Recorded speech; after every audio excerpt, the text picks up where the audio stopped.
Hi, hello viewers.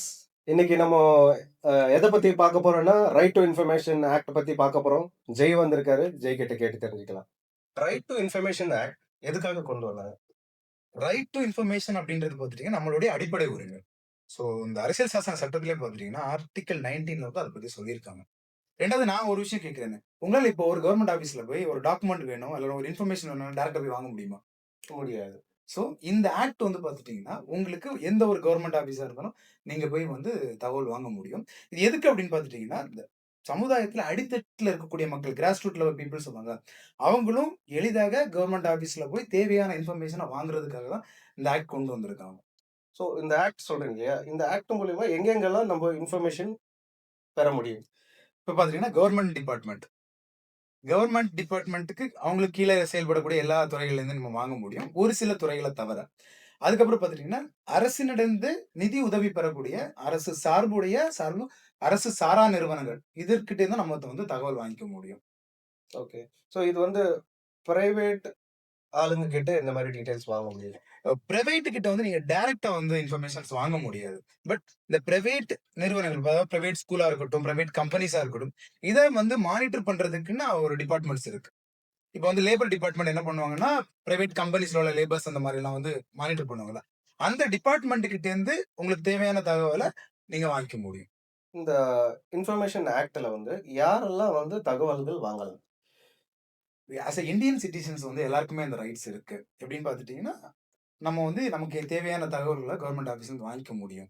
2வது வந்து பார்த்துட்டீங்க அப்படின்னா, ஒரு அமைப்பு இருக்கு, ஒரு ஆர்கனைசேஷன் இருக்கு, இல்லன்னா ஒரு கம்பெனி இருக்கு, இல்லன்னா ஒரு இன்ஸ்டிடியூஷன் இருக்கு.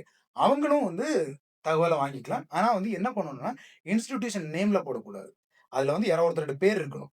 பிரின்சிபல் அப்படின்றதுல அந்த பிரின்சிபலோட நேம் அதுல இருக்கும். நேம் போட்டு பிரின்சிபல் அப்படின்னு போட்டு அவங்க கேட்கலாம். கம்பெனினா மேனேஜிங் டைரக்டர் அப்படின்னு போடக்கூடாது. அவங்களோட பேர போட்டு அதுக்கப்புறம் மேனேஜிங் டைரக்டர் போட்டு இன்ஃபர்மேஷன்ஸ் கேட்கலாம். இப்படி கேட்டாங்கன்னா நான் கண்டிப்பா குடுத்துருவாங்க. என்னென்ன தகவல்கள் வாங்கலாம்? இப்ப கவர்ன்மென்ட் டிபார்ட்மெண்ட்லேருந்து பார்த்துட்டீங்கன்னா, அவங்களுடைய டாக்குமெண்ட்ஸ். அவங்க என்னென்ன டாக்குமெண்ட்ஸ் வச்சிருக்காங்களோ, அந்த டீட்டெயில்ஸ் வாங்க முடியும். ஃபார் எக்ஸாம்பிள் உங்களுடைய அ பட்டா டீட்டெயில்ஸ் வாங்கணும் அப்டின்னா, அத வாங்கிக்கிடலாம். பத்திரம் டீட்டெயில்ஸ் வாங்கணும்னாலும் நீங்க வாங்கிக்கலாம். இந்த மாதிரியான டீட்டெயில்ஸும் வாங்கிக்கலாம். அதுபோக அவங்களுடைய இன்டர்னல் டிரான்சாக்ஷன்ஸ் இருக்குல்ல, இமெயில் அட்ரஸ், அவங்களுடைய உத்தரவுகள், ஜிஓ போட்டிருப்பாங்க. இல்லன்னா அவங்களுக்கு வந்த மெயில் ஐடிஸ், என்னென்ன மெயில்ஸ் வந்திருக்கு, இந்த மாரிப்பட்ட தகவல்களையும் நம்ம வாங்கிக்க முடியும். அதுபோக அவங்க என்ன நலத்திட்டங்கள் செய்ய போறாங்க, என்னென்ன ஸ்கீம்ஸ் இருக்கு, அந்த ஸ்கீம்ல வந்து எவ்வளோ பேர் பெனிஃபிட் ஆயிருக்காங்க, அப்படின்ற விஷயங்கள தெரிஞ்சுக்க முடியும். ஃபார் எக்ஸாம்பிள் வந்து சென்ட்ரல் கவர்ன்மெண்ட் வந்து ஜல் ஜீவன் ஸ்கீம் அப்படின்னு ஒண்ணு கொண்டு வந்தாங்க. எல்லாருக்கும் வந்து ஹவுஸ் கனெக்ஷன் கிடைக்கணும் அப்படின்றதுக்காக. இந்த ஸ்கீம் வந்து எல்லாருக்கும் போய் சேர்ந்திருக்கா, இல்லையா அப்படின்றத கூட நீங்க ரைட் டு இன்ஃபர்மேஷன் ஆக்ட் மூலமா வாங்கிக்க முடியும். இன்ஃபர்மேஷன் ஆக்ட்ல எல்லா டிபார்ட்மெண்ட்ல இருந்து நம்ம இன்ஃபர்மேஷன் கேட்டு வாங்கலாமா? மோஸ்ட்லி எல்லா டிபார்ட்மெண்ட்ஸ்லேருந்து நம்ம வந்து இன்ஃபர்மேஷன் கேட்டு வாங்கலாம். ஆனா ஒரு சில துறைகள்ல வந்து அவங்க வந்து விலக்கு குடுத்துருக்காங்க. இப்ப நீங்க டிஃபென்ஸ் டிபார்ட்மெண்ட்ல போய் எந்த தகவலும் கேட்க முடியாது. அதுபோல சிறப்பு புலனாய்வு பிரிவுகள் இருக்கும் இல்லையா? அந்த மாதிரி சில ரெஸ்ட்ரிக்டட் டிபார்ட்மெண்ட்ஸ்ல மட்டும் நம்ம தகவல் கேட்க முடியாது.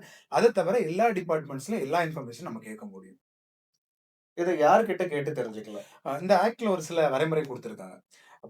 பப்ளிக் இன்ஃபர்மேஷன் ஆஃபீசர், பொது தகவல் அலுவலர் அப்டின்ட்டு. இவங்க எங்க இருப்பாங்க அப்டின்னு பார்த்தீங்கன்னா, டிஸ்ட்ரிக்ட் ஹெட் குவார்ட்டர்ஸ்ல இருப்பாங்க. அதுக்கு கீழ இருக்கக்கூடிய அதாவது டிவிஷனல்ஸ் இருக்கும் இல்லையா? அதுல இருப்பாங்க. கிராஸ் ரூட் லெவல்ல இருக்க மாட்டாங்க. ஃபார் எக்ஸாம்பிள் வில்லேஜ் ஆஃபீஸ்ல வந்து பப்ளிக் இன்ஃபர்மேஷன் ஆஃபீசர் இருக்க மாட்டார். தாலுகா ஆஃபீஸ்ல இருப்பார். அது மாரி டிஸ்ட்ரிக்ட் லெவல்ல பார்த்தீங்கன்னா, ரெவென்யூ டிபார்ட்மெண்ட் ஒவ்வொரு டிபார்ட்மெண்ட்லயுமே வந்து இருப்பாங்க. இதான் பப்ளிக் இன்ஃபர்மேஷன் ஆஃபீசர். இவங்க கிட்ட தான் நீங்க வந்து முதலா தகவல் கேட்கணும். ஒருவேள பப்ளிக் இன்ஃபர்மேஷன் ஆஃபீசர் வந்து தகவல் நமக்கு குடுக்க மறுக்கிறார் அப்டின்ற பட்சத்துல, மேல்முறையீட்டு அலுவலர் மேல்முறையீட்டு அலுவலரும் அதே மாதிரி எல்லா டிபார்ட்மெண்ட்லயுமே இருப்பாரு. அவர் கிட்ட நம்ம தகவல் கேட்கிறோம். அவரும் வந்து தகவல் குடுக்கல அப்டின்னா, மாநில தகவல் ஆணையம். இப்ப ஸ்டேட் டிபார்ட்மென்ட்டா இருந்துச்சுன்னா, மாநில தகவல் ஆணையம். இதுவே வந்து சென்ட்ரல் கவர்ன்மென்ட் டிபார்ட்மென்ட்டா இருந்துச்சுன்னு வச்சுக்கோங்களேன், அது வந்து மத்திய தகவல் சென்ட்ரல் இன்ஃபர்மேஷன் கமிஷன்.